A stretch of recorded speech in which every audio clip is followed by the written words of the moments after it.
Okay, welcome everyone to the first ever From the Torah to the Horah, which is a series for engaged couples.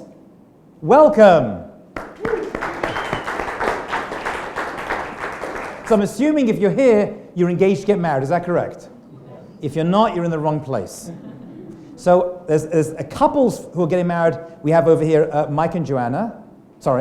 Marshall and Heather, who are getting married next June.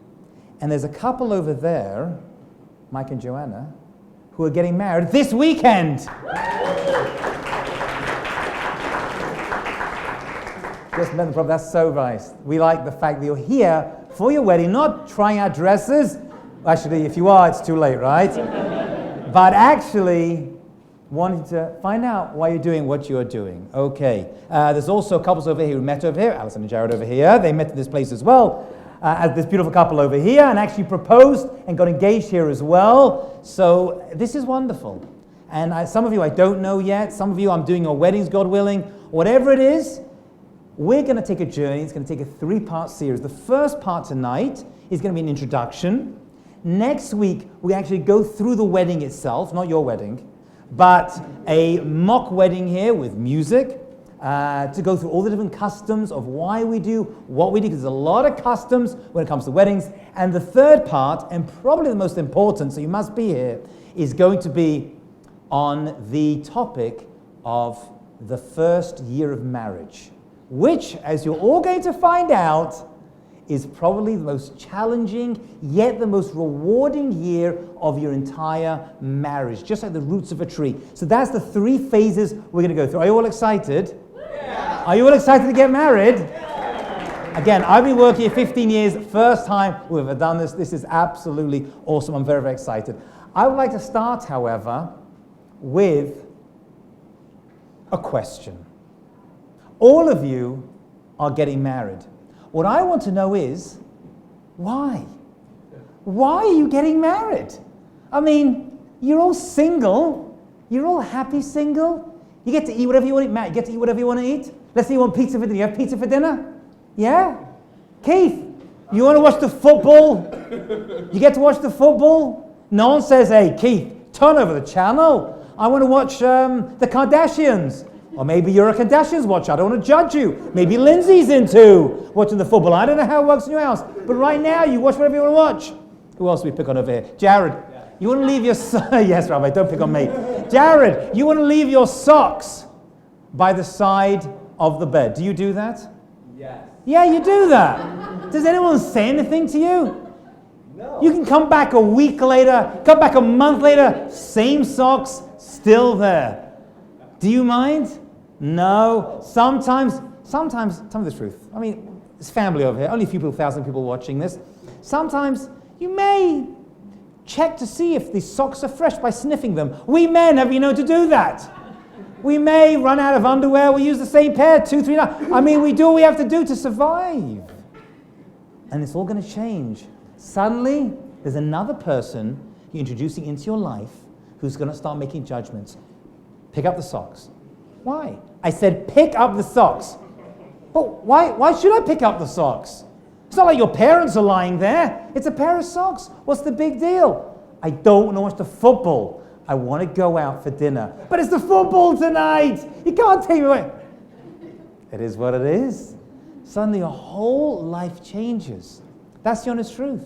I have a question. Why get married? Why are you doing this? Are you mad?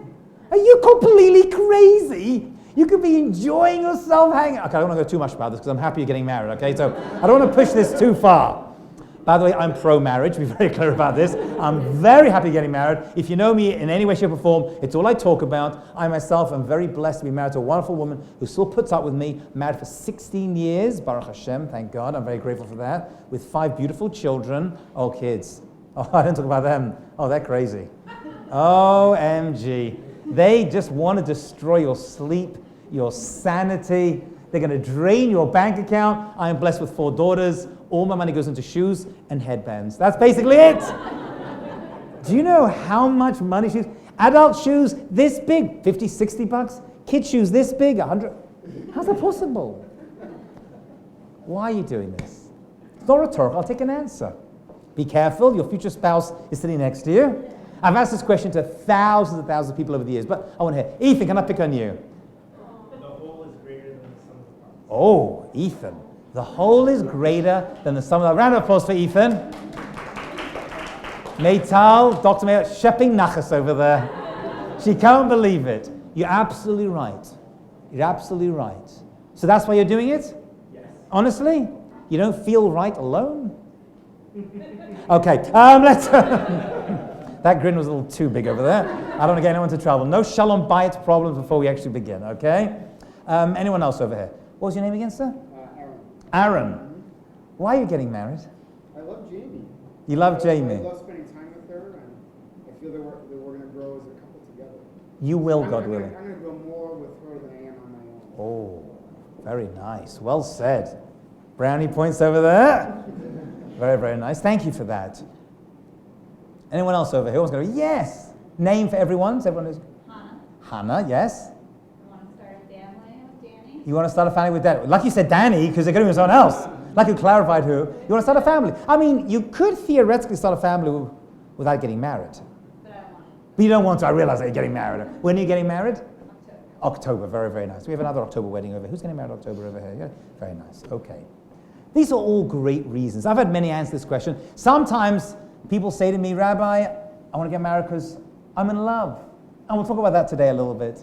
Someone said, I want to get married because my taxes are too high. And it just doesn't make sense for me to live alone in the city, right? And actually, the laws of America work so much better when you get married, the taxes go down. And rents, come on, the rent is too bleep high.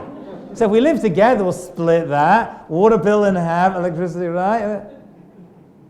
All valid reasons to get married. All very acceptable. And everything you said as well works. But I want to open up a whole new way of looking at marriage. Because all of your lives, my friend, are divided into two sections. PM and AM. PM and AM. PM stands for pre-marriage, which is where all of you are. Some of you are right on the cusp of it. And AM stands for after marriage. And let me be very clear when I say this. Everything you are as a person, as an individual, everything that happened to you, every incident, every conversation, every trip, everything you studied, every conversation was really a preparation for you to get married. That's the PM. And everything that happens to you afterwards is there to help you maintain it. That's your entire life. So your life was not before you became a lawyer, after you became a lawyer, before you went into asset management, before you were a doctor, after you became a doctor. No. That's how it was, right? Your wife, mother, your parents were like, come on, go to law school, give me some nachas, right? Go to medical school. And you're like, well, that's going to be the dividing point. That's not true. I'll say it again. Everything that's happened to you is there to help you attain what you need to attain to get married as an individual. And after that, it's all about you as a couple to create a brand new entity. Very much, and it's unromantic to say this, like a business. Like a business that's about to begin. You do your research and you work hard and you get investment. And, well, if you have to get married, you spend a lot of money on the ring and the wedding dress and the guests and all the craziness. It is crazy. Weddings are completely mad. That's going to be next week. Oh, my goodness. You're inviting family and there's clothing and dress and photographs. And you're like, is it really worth all the stress? It is. Because all of that is there to launch you into a whole new reality called AM, after the marriage.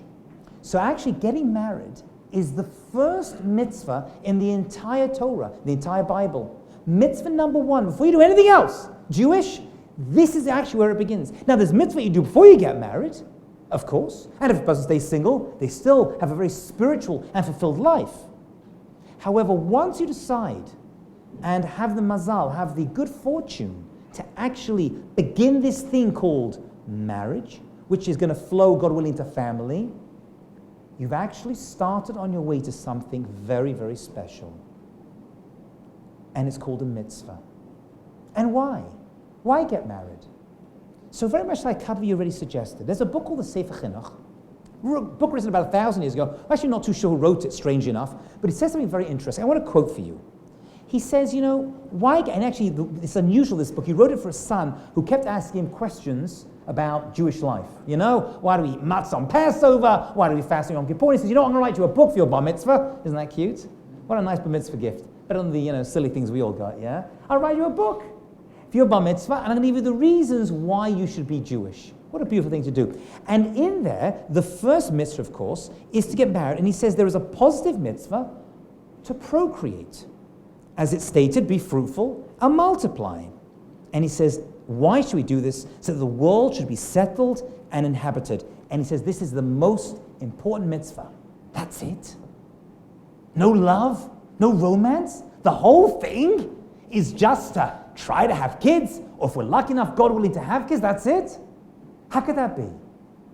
Let me explain this and make it very, very clear for you. And I'll explain via a story that happened to a friend of mine. My friend was on a plane flying, I think, from South Africa to Israel. And when I was on the plane, he had kids, different parts of the airline. At that point, he had 4 kids. Now he's got like 7, I think. They were dotted around the cabin, And while the plane was going on, the journey was going on, his kids would approach him and ask him questions. And the guy sitting next to him, you get into conversations with people on planes you normally would never get into conversations with, that experience? So the guy next to him was an Israeli guy, and he said, are all these your children's? As Israelis speak. And he said, yeah. He goes, how many do you have? I said, 4. He goes, wow, that's crazy. He goes, I don't have any children. So my friend said to him, South African guy, he said, okay. He said, do you know why I don't have any children? And he says, no. You can tell him if you want to, because I'll tell you why. My wife had a very difficult upbringing. She was abused, very alcoholic father, abusive mother.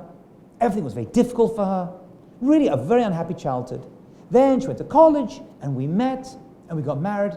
And we said, should we have children? And she said, the world is such a terrible, difficult, challenging place. It's wrong to have children.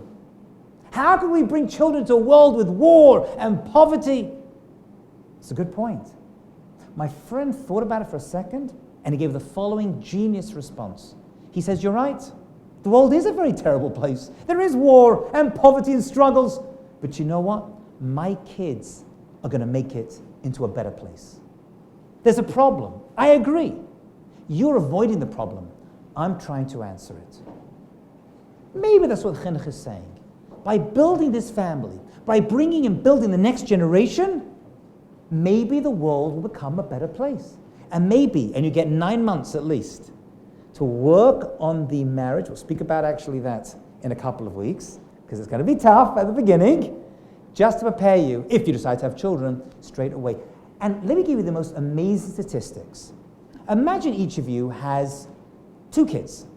So with 2 kids, just so you can, get a geometric pattern, you end up with 4 grandchildren, right? Because they have 2 after them. 8 great-grandchildren. 16 great-great-grandchildren. Makes sense? 32 great-great-grandchildren. And let's say you were to follow that pattern. Everyone has 2 kids. The basic minimum just to keep things going at the same amount. After 10 generations, you're going to end up, you just had 2 though, remember, with 1,024 descendants. After 20 generations, you're going to end up with 1,048,576 descendants. However, if you have 2 and 2 and 2, and it just keeps going down by doubles, which is possible, not so crazy, after 24 generations, that's a mere 600 years, you're going to end up, each of you as a couple, with 16,777,216 descendants. All from the couple of kids that you had. That's almost the entire Jewish population of the entire world. There was a woman who had a report written about her after she died in the New York Times. And I have the original if you want. Her name was Yitta Halbish. Jerry, you're freaking out, right? 16 million descendants. 16 million little Jareds out, so knocking around this world. Incredible thought, that, right? Yitta Halberstam was a Holocaust survivor. She lost her entire family and moved to America. And she had kids. She had lots and lots of kids. She died in her 90s. She left behind, she was actually 93 when she died, she left behind, said this article in the New York Times, 15 children. 200 grandchildren, and so many great and great-grandchildren that she claimed, or her family claimed about her after she died, that she died with 2,000 living descendants. That's one woman who survived the Holocaust, who could have turned around and said, I'm done. This is a bad world. I'm not going to risk it. And how does she respond? And her husband, this is one woman with one husband, by the way, she responded that how do we keep our people going? By creating new generations. Now, animals have kids. Rabbits have lots of kids. Dogs have kids. Cats have kids as well, right? So what's the difference? Are we just part of the animal kingdom, just bringing out? The answer is no. Because we humans have a unique talent that animals can't have. Animals can't learn from history and improve the world. We humans can. So when you stand under that chuppah in a few days or a few months or a year, you're starting something unbelievable. You're creating, potentially just standing there, thousands and hundreds of thousands, maybe millions of future Jewish people who are going to inhabit this world and make this world a better place. Here it gets a little unusual. You see, the Torah itself does something that it doesn't do with any other mitzvah that I know of. It gives you marriage advice. It's unusual. It doesn't give you matzah eating advice. We just finished Passover. Not some advice you can have besides good luck with it coming out, right? It doesn't give you charity advice. It says give charity. I mean, the rabbis give us, they help us out how to do mitzvah. But the Torah itself, and it says, you know what? Your spouse should be your ezer kenegdo. Those are the exact words. Let me translate those words for you, because that's who you're sitting next to right now, each of you. Ezer means a helper. Kenegdo means opposite you, opposing you. How can that be? How can a person who I'm going to be marrying be my ezer kenegdo? Either you're with me, helping me, or you are against me. What's the answer? How are you going to help each other and yourselves become great? By keneged, by being opposed. Just like when you want to build up muscles in the gym, you can't lift up 1 pound weights. You see those old people in the gym, right? They've always got a towel around their neck, talk to the receptionist for like an hour, then you get onto the weights, they're doing 1 pound weight. You're like, no. If you want your muscles to build, you've got to have resistance. If you want your cardiovascular system to increase, you've got to put the treadmill on or the stairs with resistance. If you want to do well in marriage, there's got to be resistance. You know, we humans are, I think, I could be wrong, you can ask the doctor over there, but I think we're unique in the animal kingdom, the human kingdom, we're not part of the animal kingdom, that we have an opposing thumb. Opposable thumb? Now, when your children, God willing, start walking, you'll be very excited. Right? Like, you go, oh my God, a camera comes out, all of you are so excited, you know? And like, all right? But actually, there's a more important thing when they go from the grabbing to the pincing. This is actually a very big difference. If a child doesn't do that, it's not such a good thing. Okay? Pincing movement. Because when you have a pincing movement, you can pick things up, you can write, your whole life changes because your hands become functional. So too, the thumb is opposing. We humans have an opposable thumb. Your spouse is your opposable thumb. By pushing against each other, things become good. You get to pick things up. You get to use that resistance. And I'm using the word resistance for a reason, because at times it's going to feel like you're getting a lot of resistance. They're really pushing back. But that, says the Torah, is the reason you should get married. To make yourself a better person. There's a young lady here today, I was schmoozing with her, she's married many years, and I shared this idea with her. She said, we're going to speak about it. And I said, I'm going to tell these young engaged couples, because they're all young and beautiful and happy, that the reason you get married is to make someone a better person. And she said, I agree. She said, I'm married 15 years, I'm making him good, and then I'm going to start working on myself.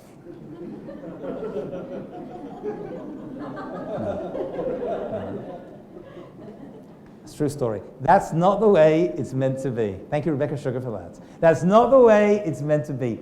The idea is, I want to make myself a better person. I need someone to resist against me and wants to make me better. So you know what? It's uncomfortable not getting to leave your socks on the floor. It's uncomfortable not being able to go out where you want, eat when eat what you want to eat, when you want to eat, watch the football. But somehow, that dynamic in this world called marriage is not an inconvenience which is disturbing my marriage. It's actually what the whole marriage thing is all about. That's what it's about. When things are all good and you're floating around, you go to the movies and have dinner, and float around the apartment in your pajamas and woo, that's all great. But that's not what it's about. What it's really all about is when your personality is I want to get angry, and I want to get vengeful, and I want to bear a grudge, and I want to get hateful, and instead, I calm myself. I'm improving myself, improving my soul. Mitzvah number one. So actually marriage makes you into a better you. Not to improve the other person. Whether they get better or not is none of your business. That's their business. Much of what you're going to be dealing with, and this is going to be the last class, is going to be the upbringing and your in-laws. Oh, we're going to spend a lot of time discussing in-laws. Oh yes, calm down, don't get angry yet, don't look at each other. Whatever you do, do not look at each other now, or there's going to be war over here. Yes. The difference between in-laws and outlaws are wanted. Okay, so there was a great story a number of years ago in the Israeli papers. No in-laws today, we've got to get friendly, before I venture down that lane. There was a lady, an American lady, and this was actually written up in the Israeli papers a number of years ago, who decided she wanted to give a lot of money. I think people are pinching each other. Making me laugh. I can't look at you. A lot of money to the Israeli army. Love the Israeli army. And she wanted to give her money to the Israeli army. A beautiful thing. I mean, I'm talking millions of dollars. So she wanted to go visit the Israeli army to see how her money was being spent. And they decided to do the following. They made a whole big procession for her. And one of the things they did was they made her watch an officer's training course. And part of that was sitting her down on a platform together with all the brass, the iron brass, the brass people, the higher brass of the army. And they had her sit in front of a large obstacle course, with like jumping into ditches and climbing up over here and under the barbed wire, It was a big circuit, and she got to watch all these officers training this circuit, okay? And they were lunging and jumping and pulling and up on the ropes and down the other side and on each other's shoulders. You've seen this before, right? After this whole thing, the newspapers approached her and they said, Mrs. Cohen, it's a true story, this. Mrs. Cohen, what are your thoughts of seeing where your money has gone? And she said, I now pledge $1 million extra. And the journalist said, wow, that's so generous. This is back in the 80s. This is so generous. Why did you suddenly want to give more money? She says, I tell you, I see these officers running and lunging. I feel terrible. I want my $1 million to flatten out the course. True story. Everyone started laughing. They put in the Israeli newspapers. All of Israel was laughing at this American woman who wanted to flatten the course and make it all flat and easy and comfortable. Why is it so funny? Because it's ridiculous. We all know that if you want to be a successful soldier, officer, captain, general, you've got to have resistance, you've got to work hard. It's the same thing with marriage. If you want to be good at this endeavor you're all about to begin, it's got to be challenging, or you're wasting your time. And I promise you, no matter how much you love each other now, it's going to get challenging. And what I want to tell you is, that's okay. It could actually be the purpose of not only getting married, but your entire existence in this world, to make this thing work. I don't need to tell you the divorce rates, because all of you know people, maybe parents, family, friends, for sure, who are divorced. Divorce rates are higher now than they've ever been in, I think, US history. Say 50%, some say less, some say more, but it's not good. Put your hands up, please, if you want your marriage to last at least 1 year. That's, thank goodness, unanimous. Okay, how about 5 years? 10 years? 15 years? 20 years? 30 years? Keith, don't panic. Right? It's a long night. Don't hit it with that hand. Okay, put your hands down. Of course. I've never met anyone. I've performed personally near 100 weddings over the years. I've never met a couple, never in my life, who said to me, yeah, we're getting married. We're hoping for like 3 years. Of course you don't. Of course you don't. You expect to go the whole way. You want this to last for as long as possible. You don't want to have to end up in a situation where it's not going to work. That's going to take effort, and that's a goal. And I'm going to tell you a little secret right now. It's going to sound, from a rabbi, it's going to sound unusual, I know this. Many of you are 100% sure the person you're with is the one you're meant to marry. Some of you are 90% sure. Some of you are 80% sure. Some of you vary from 60% to 100%. It's okay. Right? Everyone's got different expectations. That's okay. It goes up and down. It's not a problem. It's okay to say, you know what? Right now, I'm 70. We get into an argument. Did we do the right thing? Is this the right person?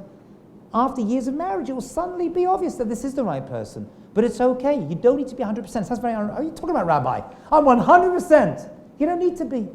And let me prove it to you. Anyone here play basketball? Any basketball players? You're tall. You must play basketball, right? Nothing at all. I suggest strongly, on behalf of the Jewish people, you have at least one basketball player. Yes. Basketball player. Anyone play basketball before? Name. Dan, you play basketball before. Let's say you're standing on the line, and I want to ask, get it inside the hoop. Give me a percentage chance from the foul line. You get it inside the. Give me a percentage chance. Yeah, you personally. 80%. Let me ask you. 90, not anymore. When you're 15, right? So let's go with 80%. Let me ask you, with how much effort do you throw that ball? Yeah. How much effort do you put into getting it into the hoop? 100%. But you want to get it in, right? But you're only 80% sure it's going to go in. Yet you're willing to put 100% effort into an 80% possibility. And for you, that's not unusual, right? It's the same thing. Sports analogies, you're welcome, guys. It's the same thing with marriage. You don't need to be 100% all the time. Sometimes things will be going fantastically. You'll be smiling. He'll be smiling. Your in-laws will love you. Few rare moments. And then sometimes things will be going absolutely terribly, and you'll move and it'll fluctuate. It's okay. Nothing has to be 100%. You were in medical school, right? If you know what I mean, thinking that's right. You were in medical school? Tell me, were there moments in medical school where you were like, get me out of here? This is so tough. I don't want to be a doctor. What was I thinking? These hours are crazy. Remember those days? Those many days, right? But you never gave up.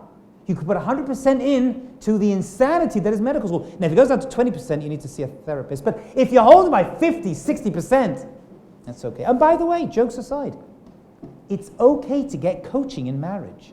I am blessed, thank God, with a very good marriage because I do nothing. My wife does everything, thank God. She's a wonderful wife. To be honest with you, all the effort that goes into it is all my... But we've gone and met with people to get advice on certain things. Things which you would have thought, now, yeah. Right? Things we do, where we live, how we do things, it's okay. Just because you're married doesn't mean you know everything. Let me put it to you this way. Having a spouse makes you into a good marriage partner, like having a piano makes you into a good pianist. Right? You don't know what the heck you're doing. You think you do. You put on the suit, she puts on the dress, next minute, they've all gone, the guests have gone, it's just you and him. And when he sleeps, he snores, and he scratches himself with his keys, and she's on the phone for hours with her sister and her mother, doesn't stop, endless. And suddenly it's a whole new world, and these things are okay. 100% effort into 50% feeling. It's not a contradiction. It's totally great. There's a couple who went to see the rabbi. And she sits down. They've been married an entire year. And she bursts out crying. And the rabbi says, what's wrong? He says to her.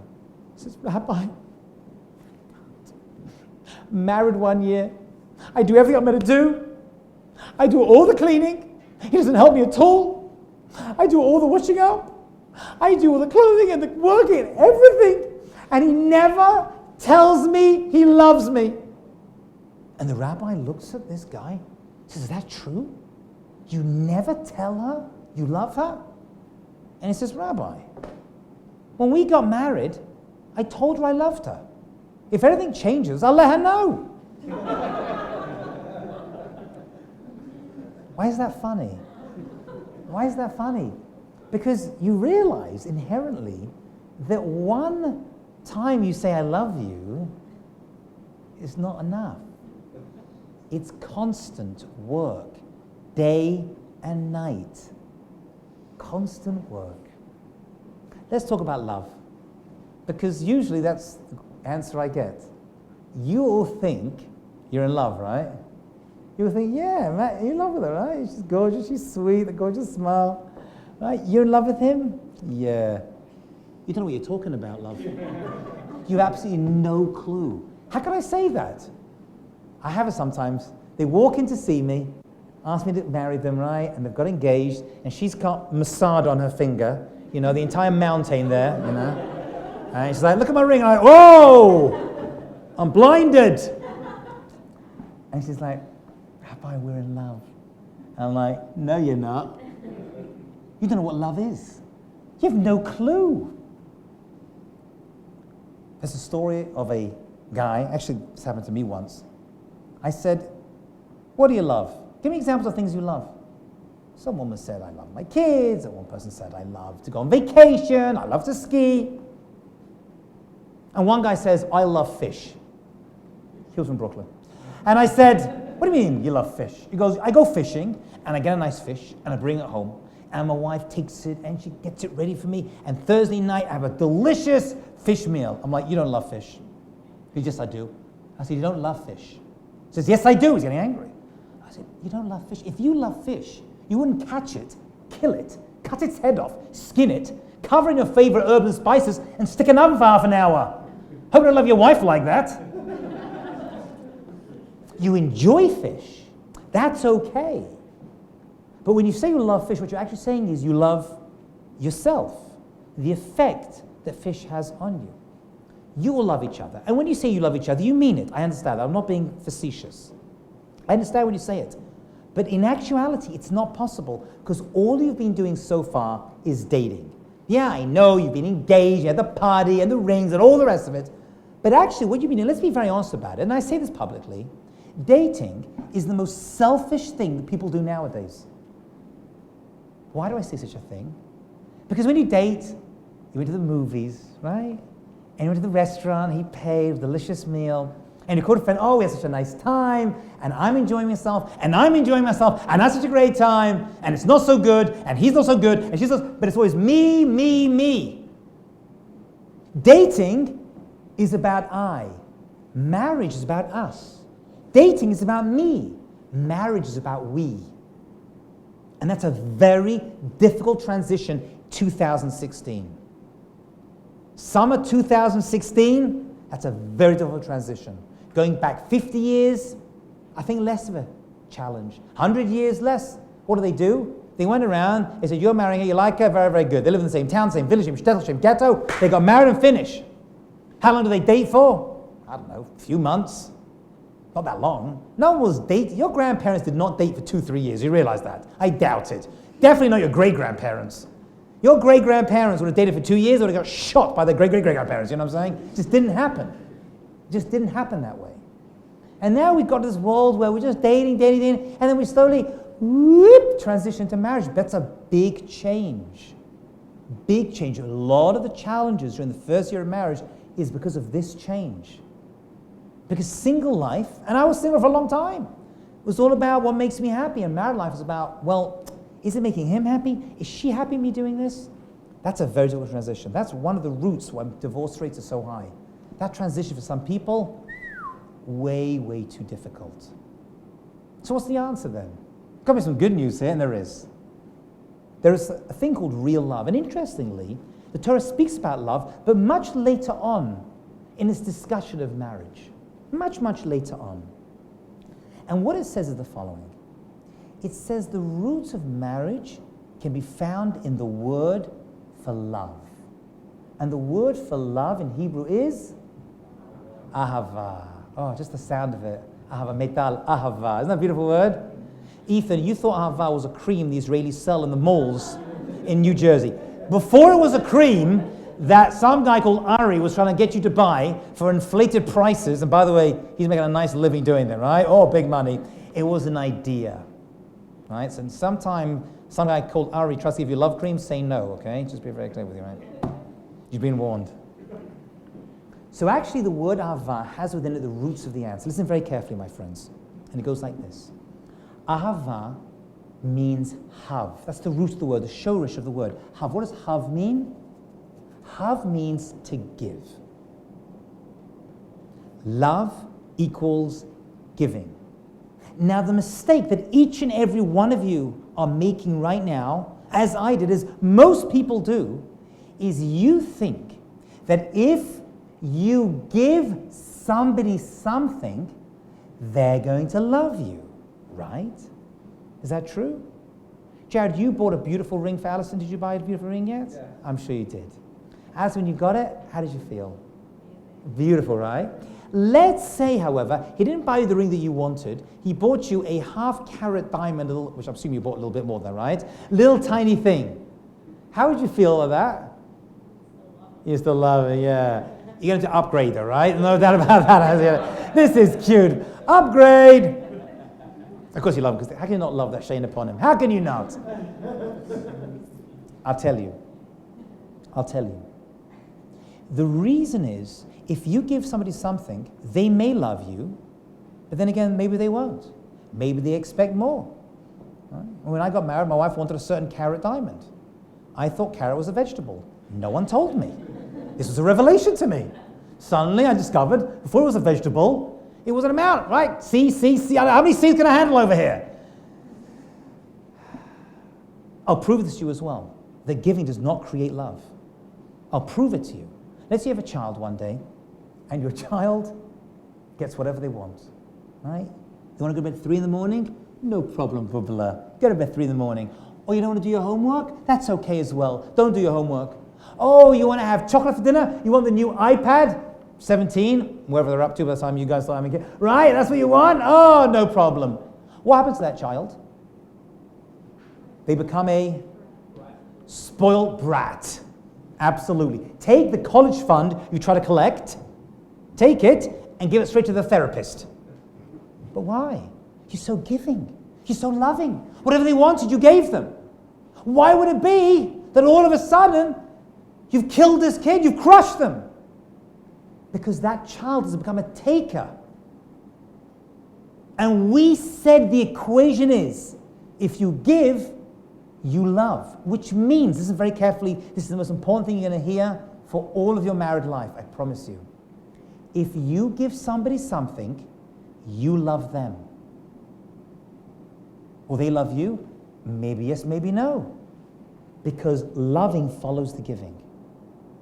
And that explains why at certain times you're 100% in, sometimes 60%, sometimes 80%. It's going to fluctuate. All of that is a signifier of who's doing the giving and who's doing the taking. We've all got to take. That's part of life. But if you're not giving, there's never been a divorce in the history of the world that didn't start with at least one person taking and eventually both of them taking.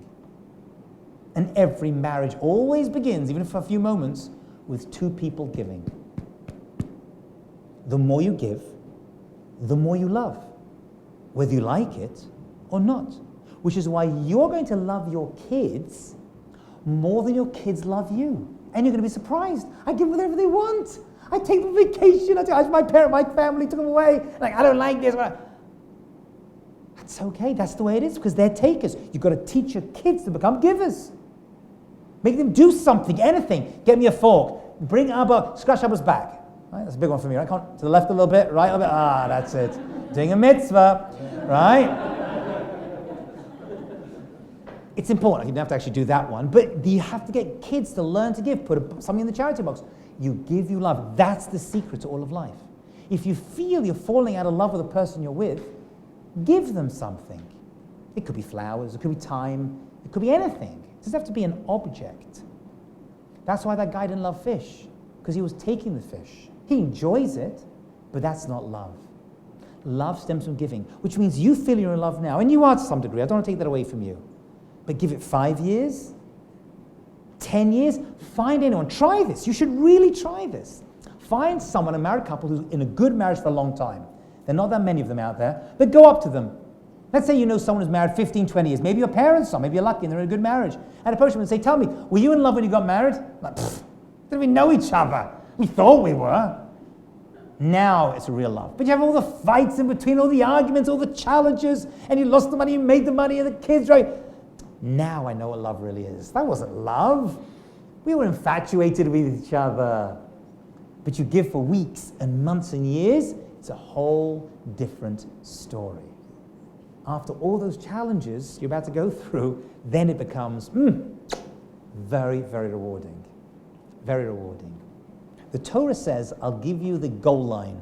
Again, I'm using sporting metaphors for a specific reason. What's the goal line we're all trying to pass over here? So the Torah says you want to become basar echad, one flesh. That's what you want. You hear, Stanley? You want to become one flesh with each other. Why? What is that one flesh? So different opinions what the words one flesh, basar echad, means. One opinion is you have kids. Your kid's going to be half of one DNA, half of the other, right? You become one flesh with your children. Another opinion is, no. You become one flesh by working together and becoming like family. Because you weren't family before. You didn't get to choose your brothers or sisters. You probably would have chosen differently, right? Especially when you're younger, right? But you get to choose your spouse. But another opinion says something amazing. And I'll give you an example. Let's say, what's your name? Nick and Galina. Nick and Galina. You're getting married, please God? When are you getting married? September. Very, very nice. This is nice. Everyone's getting married over here. So nice. Okay, Nick. Galina, you watch Nick, yeah? And you see him cutting an orange, and he cuts his hand while he's cutting the orange. Heaven forbid, let's just say, for example. And then you see him do the following. Stupid hand, why'd you cut me like that? Let's say you see Galina walking down the street, and she trips up with her left foot. And then you see her kick her left foot with her right foot. Right? Her right foot, and you get, why did you trip me up? She kicks her own foot. What would you think? What would you think about Nick? Galina, drinking too much of that vodka. Whatever it is, right? It doesn't make sense. Why? Because it's you. How could you blame your right hand for cutting your left hand? How could you blame your left foot for tripping up? Why would your right foot kick your left foot? You're about to become one, basar echad, one flesh. How can you blame each other? This is a goal, an ideal. It takes time. I'm 16 years in, I'm still not there, but I'm just telling you what the goal line is. I can't shout and be upset with her. I can't shout at him. We're one flesh. We're one person. It's the same as slapping my hand if I cut myself or kicking my foot if I fall over. It's as nonsensical as that. That's complete insanity. There was a great rabbi who I never got to meet, but I wish I would have. There was a book written about him called Tzaddik in Our Time, which means a righteous man in our time. His name was Rabbi Aryeh Levin. He lived in Israel, and he was one of those guys that everyone loved. He was like a short little rabbi, right? And he used to go to the prisons and visit people, and he would go visit the universities, and he would hang out with people and talk with them. Just like someone really just loved him. And he was married for a long, long time. And he had very good shalom bayit. Shalom, peace bayit in the home. And the story is told that as he got older, his wife was having feet problems. Feet problems. And so in this book written about him, it's a biographical stories about him, it says they went to see the doctor. And the doctor explained what happened. First of all, he was there with her when she has to go to the doctor. He didn't just send her and let me know how it goes. He escorted her, okay? And they sat down in the doctor's office, right? And she was wincing in pain. And the doctor looked at her and said, what's the problem? And he said, my wife's foot hurts us.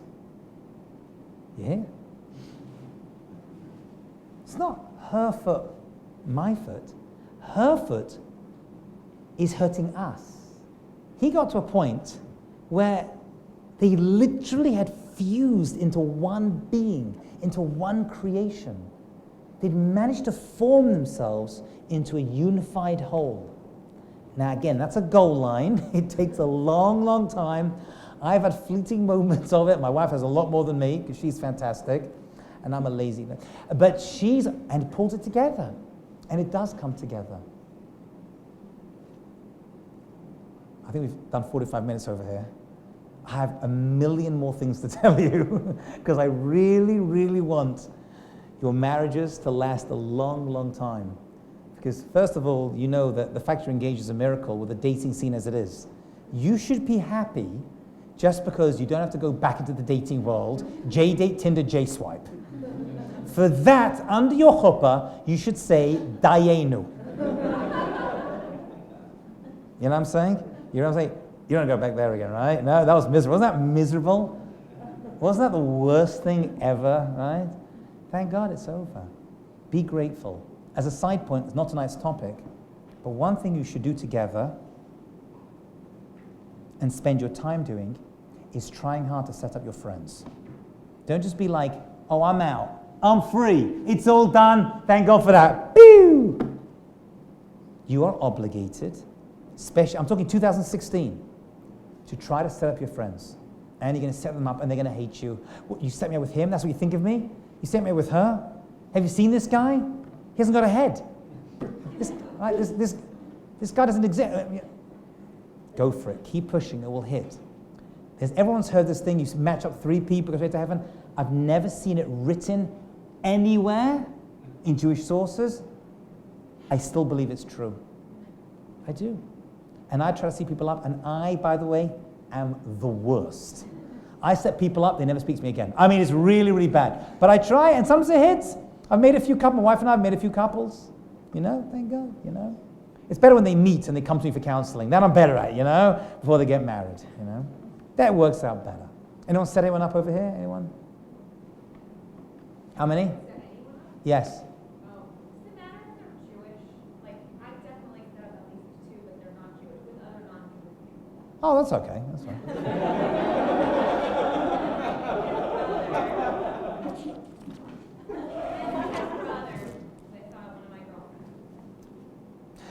Thank you, Alana. Beautiful, beautiful. Let's get those Jews together. Let's get them in there. Come on. You've all got single friends in their 20s, 30s, 40s, 50s. It didn't used to be like this. It can't have been. There'd be no one left in the world. That's a good way to give, by the way, as a couple. That's a mission, you know? Lindsay, how many single friends do you have? A lot, yes. A whole brood. Okay. There was an idea in the deeper sources that when Adam and Eve were created, they were created as one fused being. And then God separated them, not from the rib, actually the entire side, whatever that means. Somehow, somewhere along the evolutionary cycle, they were pulled apart. And ultimately, you're trying to reconnect and become one. And that's why the word for one is echad, has the same numerical value as ahava, 13. 13 is a good number for us, by the way. In the non-Jewish world, it's not a good number. There's no 13th floor. For us, it's a great number. Maybe that's why it's not a good number for them. It's a good number for us. 13 is a great number. You want to unite and bring it all together. That's why. Okay? That's when 13 equals 1 and 1 equals 13. And that's why, and you realize already, there's no such thing as love at first sight. There's lust at first sight. Oh, that we're good at. But no love at first sight. Okay? It takes time. It has to build. It has to grow. I have so much more to share with you, but we have another 2 weeks. Any questions, thoughts, comments? Knowing full well your future spouse is sitting next to you, I know the pressure, but if you have any questions, anything we discussed tonight, or anything else for this phase, not actual wedding or first year marriage, but anything else, relationships, anything actually. 2 possibilities. Either I gave you everything you need to know, or you're terrified. Okay, yes? But the whole giving thing, when you're saying when you're giving to someone that you're more loving towards them, is that what you're saying? What I'm saying is, how do you build, very simple, it's a very simple equation. How do you build love? The more you give someone, the more you love them.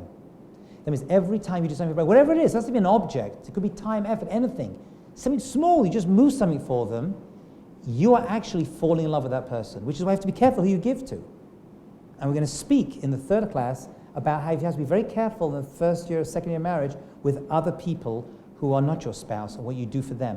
There has to be a certain boundary which has become blurred in our day and age. There has to be, when you deal with singles and other married people, you've got to make a certain boundary. Okay? You've got to be careful who you give to. You have to give to other people. It's just the way of the world. But how you give and your intentions. So the more you give, that's why the mother says the Talmud loves the child more than the child loves the mother. Because the mother and father are constantly giving, giving, giving. And kids take, take, take. It's a simple equation. That's why you come into this world, the rabbis say, with your hands open. Because we come to this world as takers, but we leave with our hands open as givers. You know? It takes a whole lifetime just to open our hands to the world and those around us. So every time you do something for him, you're going to fall in love with him. Whether you like it or not. It's just going to happen. It's the consequence. Yes, Keith. So how do you know what to do? Before we were saying with your children, you give chocolate, you give this, you give that, and then they turn out to be brats. So Yes. what do you give? Very, very, very good. So in terms of children, well, we'll say that the third class, in terms of the first year of marriage, because could turn up over there. You should give your kids. I give my kids. But there's a boundary over there. Kids need to learn to give. Because your kids, it's going to sound weird to you, I know, you're training them to be married. Remember? Because everything is PM, AM. That's why we actually say at the Brit Milah, right? L'chopar Torah Masim Tovim. While the baby's just been born, we say about our boys, and we have in mind with the girls as well, that, they should get to the chuppah, and they should do good things. It's 8 days old, we need a chuppah. That's how we think about it. Because from that moment on, I'm preparing this child for future life. How? By teaching them to be givers and caring and wanting to help the world and educating them, and all of that becomes amazing. With a spouse, you both give to each other. What do they want? V'ahavta recha kamocha. We love others like we love myself. Keith, you like to be spoken to nicely. Speak nice to Lindsay. Lindsay, you like people, you want Keith to help you around the house, right? If that ends up devolving to you. So you do the same thing, right? Whatever you do, whatever you want, do for the other. V'ahavta recha kamocha. Love others like you love yourself. It's a reflexive thing, right? It's not a cute statement. If you enjoy something, do it for them. Yeah. So I feel with our spouses, it seems that we just both give as much as we can. It seems to be the winning answer. Is that correct? But then also with friends, it seems that, I don't know with other people, but there's certain people who are more fall into the taker type category that are kind of toxic and could be a little bit, I feel like, negative energy type. So maybe with that, you talk a little bit about the boundaries and how we should be giving to our spouse, how to know to set a boundary with the type of a friend. You're asking an excellent question. Everyone hear the question over? It's a great, great question. We all have toxic friends that just take from us all the time, right? Everyone have those friends, like negative people? If you don't, you're very, very lucky, or you've worked it out well. We'll have such individuals. Let me just start by saying something else, and I'll come to that in a second. You know there's a mitzvah to honor your mother and father, right? There's actually a mitzvah. You know that changes. When you get married, it moves from your parents. You still have it towards your parents, but it moves towards your spouse. So beforehand, your parents, give me some milk in a minute. Once you get married, you say, takes over. It actually shifts. And we're going to talk about that more in the third session. But I want to see there's a shift from parents to spouse, okay, which for boys is difficult, right? Because the little mummy's boys, my little special fella, Marsha, you're such a good little boy. Coming to your mummy or something. What's she, right? It's meant to change. Your spouse is meant to become the most precious person in your life. Take the umbilical cord after 20 years, if you're Jewish, 30 years, and cut it. Boop! It's all done, okay? It transfers. Now let's talk about friends, okay? Let's talk about friends. You have those people who are negative. I know this is hard to understand, and I see couples still doing it, hanging out with those friends. You disconnect. You disconnect, especially the first year of marriage. Your best friend becomes your spouse. Actually, I'm going to jump ahead, but we're going to see that according to Jewish law, you can't even travel in your first year of marriage without express permission from your spouse. Oh, but it's for work. Oh, it's for this, it's for that. I don't care. I'll tell you one quick story on this. I got married, I just turned 28, which, for my community was a little bit late, and I was very, very nervous, terrified. If you met my wife, you'd understand. I'm only kidding, she's great. So a friend came to visit me, for the wedding. Actually, I didn't invite him, he just told me we were close friends, and he came from London to America, he schlepped out. And I had a spare bed in my dorm. I was in rabbinical school, right? My wife had to support me in rabbinical school for a couple of years, okay? So we were talking, and he was married. So I said, Anthony, let's go, schmoozing. And during the night, I said, calm me down a little bit, schmooze with me. And he says, by the way, Lawrence, I've got to tell you, I'm getting divorced. I was like, what? He goes, well, I wasn't going to tell you because you're about to get married tomorrow morning. It's like, what are you telling me for? Are you mad? And he said the following. He said, I'm telling you for a good reason. He said, I set up a microloan business, and I was working very hard during the first year of marriage. Really, really hard. I wasn't at the bar hanging out. I wasn't hanging out with buddies. I was just doing my job, working. I never saw my wife. I never saw my kid had a child soon afterwards, in the first year. And he says, after a year and a half, whatever it was, he says, it was over. I just didn't put the effort in. I've seen this with work. I've seen this with friends. I know you have friends who you love who ended up putting on those ridiculous dresses as bridesmaids you're going to torture them with, right? And they've stood by you all these years. That's good. But you've got to shift. Don't have to cut them off. And some people say, my friends cut me off, my married couples. And I say, why do they cut me off? I'm like, they're married now. It's a different world. I know your friend was your friend because you were in your teens, right? You were at college, you were on vacation and birthright, and all hanging out. It's okay, it changes. You stay in contact, don't cut off friends. I'm not saying that. But it's got to change to your spouse. That becomes your main priority.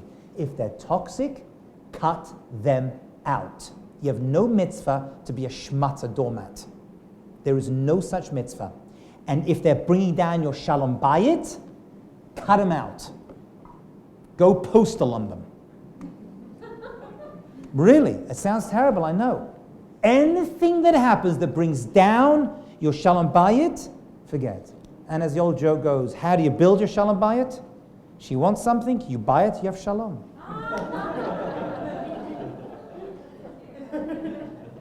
So be very, very, very careful of toxic friends.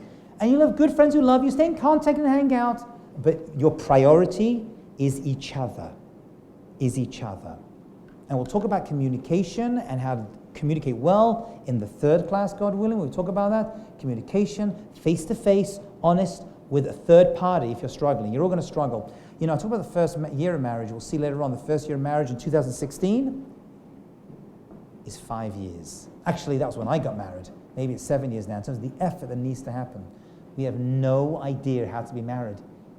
The stuff we learn from movies and shows and books that we read and the online, you have no clue what you're doing. That's okay, right? People used to have good role models. Most of us have no good. Maybe you're lucky your parents are still married. I don't need to ask you this publicly. Maybe you're lucky you had a good marriage. Most people don't come for good marriages. You want to get into a healthy marriage, hard work. If someone's pulling that down, cut them out. Any more questions on anything we discussed tonight? Can I just say, this was awesome. I really enjoyed this so much. We've only just begun. I recommend you hang out, finish the food, meet all the other couples. Some of them could be living very near you. You can play Jewish geography, my most favorite sport, afterwards as well. And I'll see you all next week, where we're going to have a chuppah over here. And we're going to go through all the different customs and how actually all the customs are symbols about the future married life you'll be having together. Thank you, guys. Thank you. Great job.